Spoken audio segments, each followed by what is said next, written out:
नमस्कार दोस्तों, मैं राजकुमार ठेनुआ आज आपको बताऊंगा ट्रांसफर फंक्शन रेस्पॉन्स के बारे में। अगर आपको कोई ट्रांसफर फंक्शन दिया हुआ है तो आप उसके लिए रेस्पॉन्स कैसे कैलकुलेट कर सकते हैं और आप बोर्ड प्लॉट भी कैसे बना सकते हैं, तो आज हम ये देखेंगे।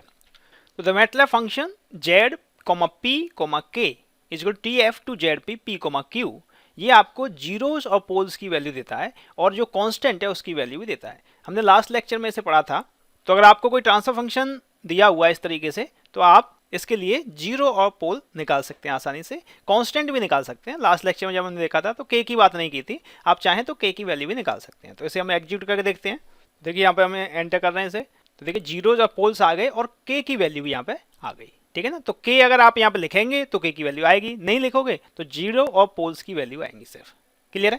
तो the MATLAB function frequency FREQS p, q, omega क्या करता है? It returns the analogue transfer function points evaluated over the range omega. Omega की वैल्यूज पर बेसिकली HS को इवैल्यूएट करता है। जहां पर p और q होंगे वो आपके न्यूमरेटर और डिनोमिनेटर होंगे, ठीक है, जो कि रो वेक्टर में बेसिकली होते हैं और that are arranged in the descending power of s की घटती हुई पावर में उसे हम लिखते हैं। तो फॉर एग्जांपल अगर HS हमें दिया हुआ है HS is equal to s square upon s square minus 2s minus 3, तो सबसे पहले आपको इसे एंटर कराना होगा।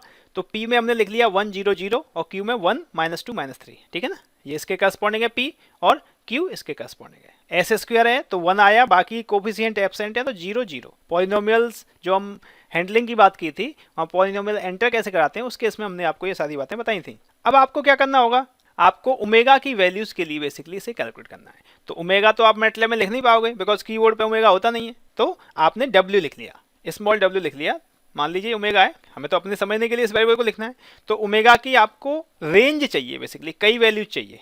जब आपको कोई प्लॉट बनाना होता है तो डेफिनेटली उस केस में आपको कई सारी वैल्यूज चाहिए। तो हमें डिफरेंट डिफरेंट फ्रीक्वेंसीज पर ट्रांसफर फंक्शन को इवेल्यूएट करना है। तो ओमेगा हमने कहा कि 0 से स्टार्ट हो, 1 का डिफरेंस हो और 10 तक जाए, तो ओमेगा आपने ये क्रिएट कर लिया। उसके बाद आपने लिखा HS is equal to FREQS, this is the function. इसकी मदद से क्या होगा, फ्रीक्वेंसी रेस्पॉन्स कैलकुलेट होगा। इसमें आपको 3 पैरामीटर पास करने होंगे, p जो न्यूमरेटर है, देन डिनोमिनेटर q और ओमेगा जो w आपने जो लिया है दैट रेंज फ्रीक्वेंसी, उसे पास करोगे तो आपको ट्रांसफर फंक्शन बेसिकली कैलकुलेट होके आ जाएगा ओमेगा के डिफरेंट डिफरेंट वैल्यूज पर। जब ये कैलकुलेट होके आ गया, अब आपको क्या करना होगा, इसे प्लॉट करना होगा।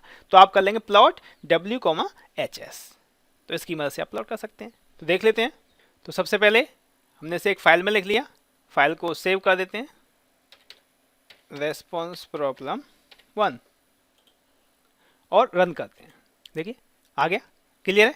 तो रेस्पॉन्स ही आ गया। तो रेस्पॉन्स को देख के आप समझ पा रहे हैं बेसिकली ये क्या है, हाई पास फिल्टर का एग्जांपल है। तो ये लो फ्रीक्वेंसीज को ब्लॉक करेगा और हायर फ्रीक्वेंसीज को पास करेगा।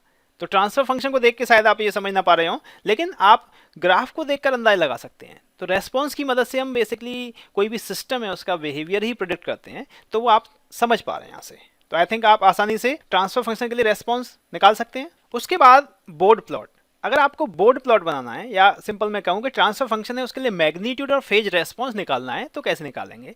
तो उसके लिए फंक्शन होता है बोर्ड, BOD, ठीक है ना। बोर्ड, और आपको p, q पास करना है, ओमेगा पास करना है। तो इसमें 2 आंसर आपके आएंगे, 2 आउटपुट, एक मैग्नीट्यूड के लिए आएगा, एक फेज के लिए आएगा। तो सिंपली बोर्ड फंक्शन है वो क्या करेगा, HS की वैल्यूज कैलकुलेट करेगा over the range of frequencies, जो ओमेगा है उसकी रेंज पर उसे कैलकुलेट करेगा। p और q तो आप जानते हैं किस तरीके से हम एंटर करते हैं। तो फॉर एग्जांपल हमने मान लिया HS इज इक्वल टू हमें दिया हुआ है s upon s square plus 2s plus 1। इसके लिए हमें बोर्ड प्लॉट बनाना है for the range of frequencies omega is greater than equal to 0 less than equal to 10। Omega 0 से 10 के बीच में जाएगा, उसके लिए आपको इसका बोर्ड प्लॉट बनाना है। सिंपली ये समझ। तो सबसे पहले आपने लिखा ओमेगा 0 से स्टार्ट हो 10 तक जाएगा, इंक्रीमेंट कितने का रहेगा, 0.1 का। क्लियर है। उसके बाद आपने न्यूमरेटर को एंटर करा लिया, 1 और 0, s था, बाकी कोफिशिएंट जो कांस्टेंट है 0 है तो इस वजह से 0 हो गया, अपॉन डिनोमिनेटर जो है वो 1 to 1 आपने एंटर करा लिया।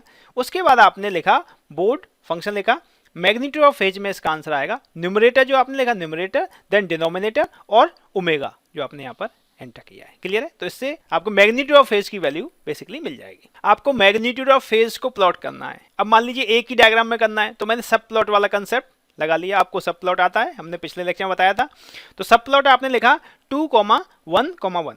इसका मतलब क्या है, 2 रो हैं और 1 कॉलम है, तो 2 फिगर आने वाले हैं, एक ऊपर आएगा एक नीचे आएगा। समझ में आ रहा है सब प्लॉट से। तो सब प्लॉट आपने क्रिएट कर लिया। तो आपने लिखा प्लॉट ओमेगा कॉमा मैग्नीट्यूड। तो ओमेगा बेसिकली एक्स एक्सेस पे आप ओमेगा ही रखने वाले हैं और वाई पर मैग्नीट्यूड रखने वाले हैं, तो एक्स कॉमा वाई ऐसे तो लिखते हैं हम। तो ये हो गया ओमेगा का मैग्नीट्यूड जो यहाँ पे आया है उसे प्लॉट कर लिया आपने। उसके बाद लेवल्स आपने लिख दिए, एक्स लेवल है वो ओमेगा है, वाई लेवल है वो मैग्नीट्यूड है, इस तरीके से।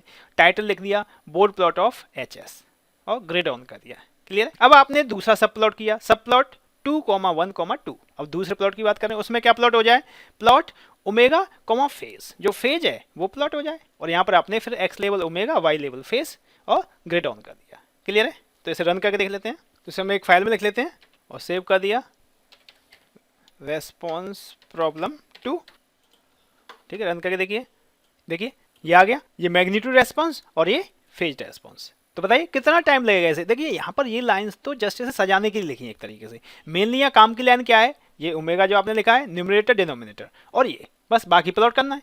4 लाइन का प्रोग्राम है, तो 4 लाइन को लिखने में कितना टाइम लगेगा आपको। लेकिन जब आप इसे प्लॉट करने बैठेंगे, बनाने बैठेंगे, जो बोर्ड प्लॉट की प्रॉब्लम है, तो आपको पता चलेगा। अगर आपने बोर्ड प्लॉट की प्रॉब्लम आती होंगी आपको, आपने किया हुआ कभी, तो आप अंदाजा लगा सकते हैं कि 15 से 20 मिनट आप इसमें खर्च करेंगे और यहाँ पर आपको 1 मिनट नहीं लग रहा है सॉल्व करने में। तो इसी वजह से मैं कह रहा था कि इसे रिसर्च पर्पज के लिए हम ज़्यादा यूज़ करते हैं, क्योंकि इससे टाइम सेव होता है। तो इसी तरीके से आ रहा था। क्लियर है। तो आई थिंक आसानी से अब आप किसी भी ट्रांसफर फंक्शन के लिए फ्रीक्वेंसी रेस्पॉन्स निकाल सकते हैं, बोर्ड प्लॉट कर सकते हैं। आई होप आपने इस लेक्चर को एंजॉय किया होगा। अगर ये लेक्चर आपको अच्छा लगा हो तो इसे लाइक करें और शेयर करें। Thank you.